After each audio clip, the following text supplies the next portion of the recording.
ગુરુદેવે કીધું કે અહીંયા તારું કામ નહીં, તારી ફરજ તને બોલાવે છે. તારા પિતા નથી, તારે ભાઈ ભાંડેડા કોઈ છે નહીં, તારી ફરજમાં આવે છે.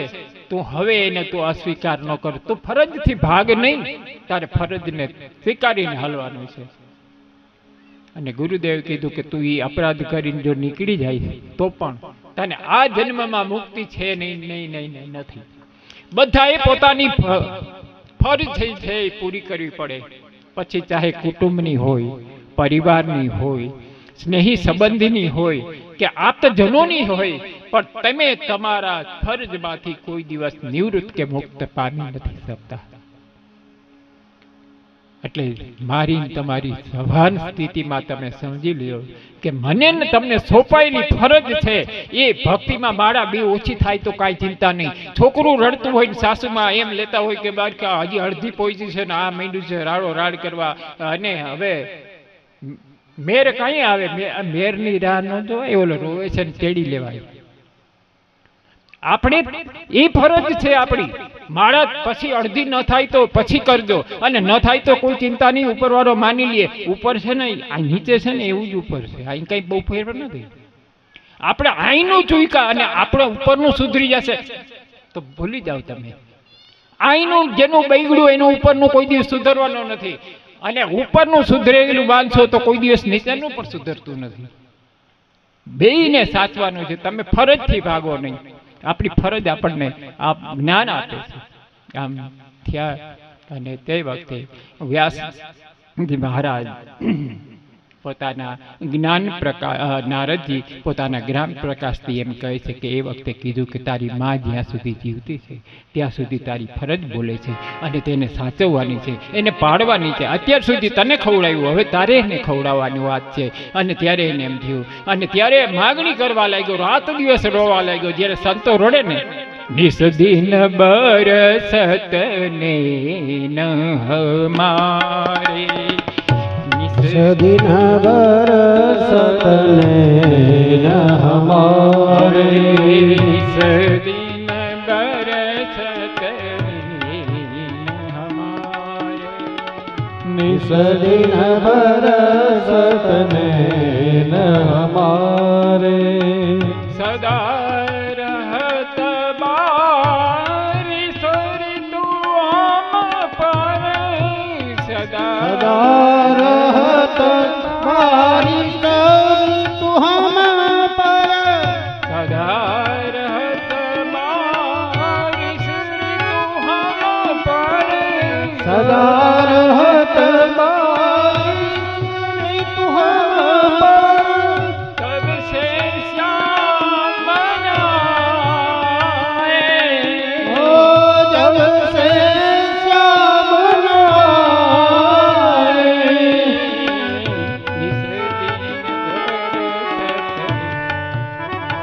ઓ નિસદિન બરસતને ન હમારે,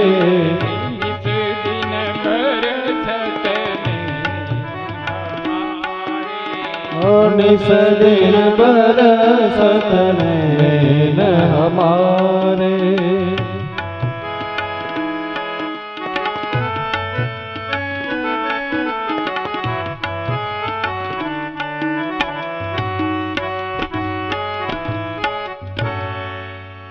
ક્યારે કે રાત્રિના ટાઈમમાં હોય ને દ્વારકાધીશ યાદ આવી જાય તો આંખમાંથી આંસુ બહાવી લેજો. અવસર મળે ને આઈ કોઈ મારી બાજુમાં છે એમ ભૂલી જાજો, અને આંખમાંથી બે મોતીડા જો બહાર નીકળી જાય તો જરાય ક્ષોભ રાખશા નહીં, એને વહેવા દેજો. એ ના આંસુ નથી, પણ એ પરમાત્માના ચોપડે તમારા મોતી છે. યાદ કરો, આપણા ઋષિ મુનિઓ અને સંતોએ આંખના આંસુથી ગોદડા પલારી દીધા, અને પછી એના આંસુના લેવા માટે, ચરણામૃત લેવા માટે લાઈન લાગતી, અને એ લોકો પીતા. કારણ કે સંતની પ્રસાદી છે કે જેને આખા વિરહમાં, પરમાત્માના વિરહમાં જેને આંખમાંથી આંસુ વહાવ્યા એ છે. તમારી નહીં, મારી આંખમાં ક્યારેય વિચારતા નહીં કે મારી બાજુમાં બેઠું મારી સામું કેમ જોઈ, અને હું એમાં આંખમાં આંસુ આવે તો એના વૈરાગના આંસુ છે, આવવા દેજો. રોકશો માં, શું કામ રોકવા ભલા? પ્રભુને યાદ કરવાનો સમય આવ્યો. હું તમે તો બબે તન રૂમાલ રાખી છે, ખૂણામાં બેહી, દીકરી માનતી નથી, જમાઈ આવું વાંકું પડી ગયું છે, છોકરાઓ આમ કરે છે. કેટલી વાર ખૂણામાં, કેટલી વાર રોય? તમારે મારા અનુભવ તો વિચાર કરો. આપણે ક્યાં ડિક્શનરી ખોલો તો ખબર પડી જશે. ખૂબ રડ્યા છે આપણે, એ બતાવવાના નહોતા. તમે વિચાર કરજો, આંસુના બે પ્રકાર છે. યાદ આવી ગયું એટલે કહું. એક આંસુ છે એ ગરમ હશે ને એક ઠંડા આંસુ હશે. એક ગરમ આંસુ હશે તમારા મારા વીરના દુઃખના, લાગણીના, કોઈના પ્રેમમાં, કોઈમાં બંધાઈ ગયેલા એ આંખના આંસુ પડશે, એ ગરમ હશે. પણ મારા ઠાકુરને, મારા હરિને યાદ કરીને આંખમાંથી આંસુ થઈ રહ્યા છે, એ ઠંડા ને ઠંડા ઠંડા હશે, જે ગંગાજીના નીર જેવા પવિત્ર હશે. અને તમે અનુભવ તમને મને થયો જ હશે, પણ આપણે સ્વીકારી નહીં. પણ હવે તમે સાબિત કરી લેજો. નારદજીની વાત આવી એટલે હું તમને કહી દઉં કે એ પરમાત્મા નારદજી, જેમ આપણે સાંદીપની આશ્રમમાં ભગવાન કૃષ્ણ પરમાત્મા ભણતા હતા, એની હારે સુદામા પણ ભણતા હતા. હવે સુદામાજી મહારાજ જ્યારે ભણતા હતા ત્યારે પોતે લાગણીનાથી દોરાઈ, અને એ વખતે ઘણો સમય વીતી ગયો છે. પરમાત્માએ વિચાર કર્યો કે હવે હું થયો. પણ સાંદીપની ઋષિના પત્નીને ભગવાન કૃષ્ણ તરફ પ્રેમ ખૂબ, લાગણી ખૂબ, કારણ કે વાંકડિયા રાખું. પરમાત્મા તરફ પ્રેમ ન હોય ભાઈ. ઠાકોરજીનું રૂપ એવું દિવ્ય છે, તે જ છે. અને આ તો પોરબંદરનો ગરીબ બ્રાહ્મણ, એટલે બંને બાળ ગોઠિયા ભણે. પણ આ એક સત્ય ઘટના, એટલે થોડું તમને જાણવું. આ ભાગવતજીમાં ઉલ્લેખ નથી, પણ કંઈક અમારા દેવ બાવો બોલી જાય એટલે આ યાદ આવી ગયું ને હું કહી દઉં. એટલે હવે એવું થયું કે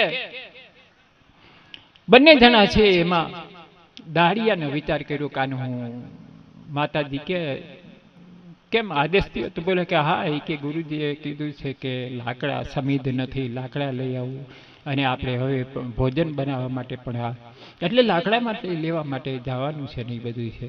અને ત્યારે વિચાર કર્યો કે તો કે હજી વાર છે. સુદામાજીએ કીધું, કૃષ્ણ થોડાક આગળ રમવા નીકળી ગયા. અને આ બાજુ જોયું એટલે મહારાજ સાંદીપની ઋષિ હતા પોતાના જ્ઞાનમાં, પોતાના ધ્યાનમાં બેઠા, વધારે પડતું એમ ચિંતન કરતા. અને માતાજી ગુરુ માતાએ એમ કીધું કે બેટા તું જા ને, તો ત્યારે મેં તારા હાટું ચણા રાખ્યા છે, ચણા કાબુલ. એ ચણા તું લઈને જાજે, તારે રસ્તામાં ભૂખ લાગે ને તું ખાવા થાય. તમે નાના છો, અમારા ભરોસે છો, તમારું પેટ ખાલી રહે એ બરાબર નહીં, એટલે આવી રીતે ચણા કનૈયા માટે રાખ્યા. હવે થયું એવું કે આમથી દુર્વાસા મુનિ મહારાજને, હવે દુર્વાસા તો દુર્વાસા એને ખબર જ છે તમને, કારણ કે શંકર ભગવાનના એક અવતાર અત્રિ અને અંસોયાને જ્યારે એમ હતા 3 દેવો ગયા, એમાં વિષ્ણુ ભગવાન, બ્રહ્માજી અને નારાયણ. હવે આ ત્રણેય એની પરીક્ષા કરીને પછી એના અંશ રૂપે જે અવતાર થયા ને, એટલે એ એક પહેલા જે અવતાર થયા ને એટલે શિવજી મહારાજથી, એટલે એ શિવજી મહારાજના દત્તાત્રેય થયા.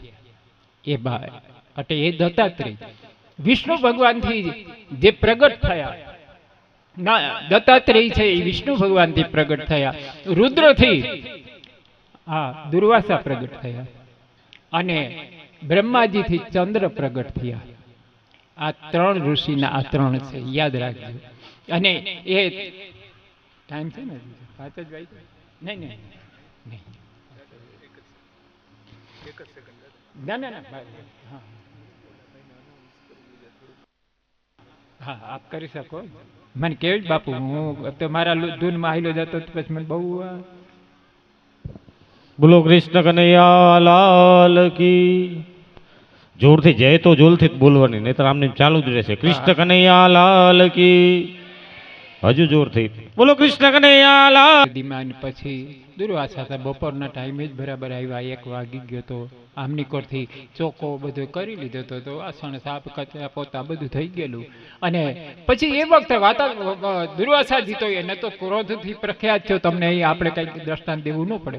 એટલે એ આવી અને પૂછ્યું કે અલખ નિરંજન મહારાજ કંઈક ખાવાનું આપો. ત્યારે મહારાજ તો હતા નહીં, એ તો ધ્યાન અવસ્થામાં અંદર સાંદીપનીજી મહારાજ અને આ બાજુ માતાજી. એટલે માતાજી એને તો અહીંયા શ્રાપ દઈ ન હોગે, કારણ કે એ તો ઋષિ. અને ધર્મપત્નીએ કીધું કે નાથે આવ્યા છે બરાબર છે, પણ કટાઈમાં આવ્યા છે, અમે બધા ભોજન કરી લીધું, વાસળી સાફ થઈ ગયા, હવે કોઈ વસ્તુ છે નહીં, ચોખ્ખા શબ્દોમાં. હવે અહીંયા તો બીજું કાંઈ બોલાય નહીં. પણ દુર્વાસાજીને આજ એક ઘરે નિષ્ફળતા મળી, શ્રાપ આપી શકે નહીં, ભૂખ તે પોતાને તૃપ્તિ થાય નહીં, હવે કરવું કેમ? અને સંકળામણમાં ફસાયેલા એ દુર્વાસા મહારાજ બહાર નીકળતા વિચાર કર્યો અને પછી દ્રષ્ટિ કરી કે આવડો મોટો આશ્રમ, 1-1.5 વાગે શું હાવ પ્રસાદનું હાવ તાળા દેવાઈ જતા હશે. પછી ઊભા રહીને મંત્ર દ્રષ્ટા ઋષિ એટલે આંખ બંધ કરીને જોયું તો એક બારીમાં ચણાની પોટલી ભરેલી પડી હતી ને એ કનૈયા માટેની. દુર્વાસા એ પામી ગયા કે ઓહો, ચણા માતાજી અને મને ભૂલી એ ઓલા એના હાટુ માટે રાખ્યા છે. પણ દુર્વાસાએ વિચાર કરો, આઈ નહોતા બોલ્યા એ શબ્દ, પછી ત્યાં એમ તરત જ કીધું કે આ ચણા ખાશે એ જિંદગી ભર દારિદ્ર ભોગવશે, દરિદ્રમાંથી બહાર નહીં નીકળે. અને આ રમતા અહીંયા કોણ હતા? કૃષ્ણ તો આગળ નીકળી ગયા હતા, સુદામાજી હતા. શબ્દ સાંભળ્યાને ધ્રુજી ગયા, ઓહો, ગુરુ માતાનો પ્રેમ ઈ લાલા તરફ, અને લાલાના એ ચણા, અમારે જવું છે સમીદ લેવા. લાલો એ ચણા ખાધા વગર રહેશે નહીં, અને હું દુઃખી થઈ જાઉં તો ભલે થઈ જાઉં. આપણે અત્યાર સુધી એ જ સાંભળ્યું છે કે થાનામાંના ચોરીને ચણા ખાઈ ગયા સુદામા, પણ ચોરીને નહોતા ખાધા. યાદ રાખજો, એ ચણાની એને ખબર હતી કે મારો કનૈયો જો આ રીતે ભિખારી થઈ જાય તો મને એ મંજૂર નથી. એક મિત્ર માટે મિત્રએ પોતાની કુરબાની આપી અને વિચાર કર્યો નહીં. ચણા લઈને જ્યારે બહાર નીકળે છે ત્યારે આ કૃષ્ણને ખબર નથી, પણ ચણા પેલે પોતાના હાથમાં લઈ લીધા અને કૃષ્ણને વાતોમાં આગળ વધારી અને જે પોતે સમિત લે છે ત્યાં પોતે ચણા ખાઈ ગયા. હું દારિદ્ર થાવ તો ભલે થાવ, હું હેરાન થાવ તો ભલે થાવ, મારો કનૈયો હેરાન ન થાવ. અને આજ આપણે કેટલું સાંભળી છે, એક મીરા માટે જો ભગવાન દ્વારકાધીશ પોતામાં સમાવી લે, જેને મીરાએ આખી જિંદગી પોતાનામાં સમાવ્યા, આજ લાલાએ શું એની ઉપર મહેરબાની કરી. એક વખત એ તો સમાવી લે તો એ સમાવી લે, એ તો જગતનો આધાર છે, એ તો જગત બધું કરી શકે, પણ મીરાને સમાવી શકે. આજ એ જ પોતાના ચણા ખાધા પછી સુદામાને જે જીવનમાં આવ્યું તે તમે હું આપણા શાસ્ત્ર બધું જાણાય છે ને જણાવે છે કે દારિદ્રતા કાયમ ભઈ ગઈ તો એ દુર્વાસાના શ્રાપને કારણે પ્રસંગ આવ્યો. એટલે મેં તમને કહી દીધું અને વાત બાપુએ કરી એટલે મને બહુ સારી લાગી. પણ ઘણી વખતે એક દ્રષ્ટાંત છે, મને વળી થોડું યાદ આવી ગયું. એટલે વળી આ તો કથામાન કથા ટાઈમિંગ છે, એટલે જરા મને માફ કરજો. મેં આમ તો પહેલે કહી દીધું 5 દિવસ તમારે મને સહન કરવો જ રહ્યો. એટલે હવે થયું એવું કે એક નાનું ગામ, એવા ગામની અંદર પંડિતજી આવી રીતે મારી જેમ ફરતા ફરતા કોક આવ્યા, કથાનું વાયક આવ્યું, કથા કરવાની આમ થયું. કથાના હવે ચતુર્માસ ચાલતો હતો એટલે એને તો મહિના દિવસનો કથાનો કાર્યક્રમ, અને લગભગ 8 દિવસ નીકળી ગયેલા. પંડિતજી કથા બહુ દિવ્ય કરે અને પછી આજુબાજુમાંથી બધા જાય. પણ માફ કરજો, કોઈનું નામ એવું ન હોવું જોઈએ, પણ કંકુમાં કરીને એક માળી હતા ને, બજારની રાબડી લઈને બારે બેહે, પણ કોઈ દિવસ એ કથામાં જાય નહીં તો ન જાય. આજુબાજુ વાળી કથા સાંભળવા જાય, ટાઈમ થાય, હાડલાનો છેડો હડકો કરી, ઘઉંની મુઠ્ઠી લઈ, આ બધું કરી અને પૈસા જે મૂકવાનું એ બધું તૈયાર થઈને આવે ને એને નીકળવાનું કંકુમાના ઘર આગળ. અને કંકુમાં બધાની ડાબલીમાં હડકો લગાડતા બેઠા જ હોય. માજી તમે આવો ને, હવે કોઈ દી હરિનામ તો લીધેલું નહીં. અને એ બહુ ફાવે નહીં. હવે એ કે આ અહીંયા તમે બધી ભક્તાણી થઈ ગઈ છે, બહુ મોટા બાપની દેખી છે, કરો કરો ભક્તિ, તમે તમારું જીવન સુધાર, મારું કંકુની જિંદગીની ચિંતા કરો, મારી જિંદગી હું ફોડી લઈશ, પણ તમે તમારું.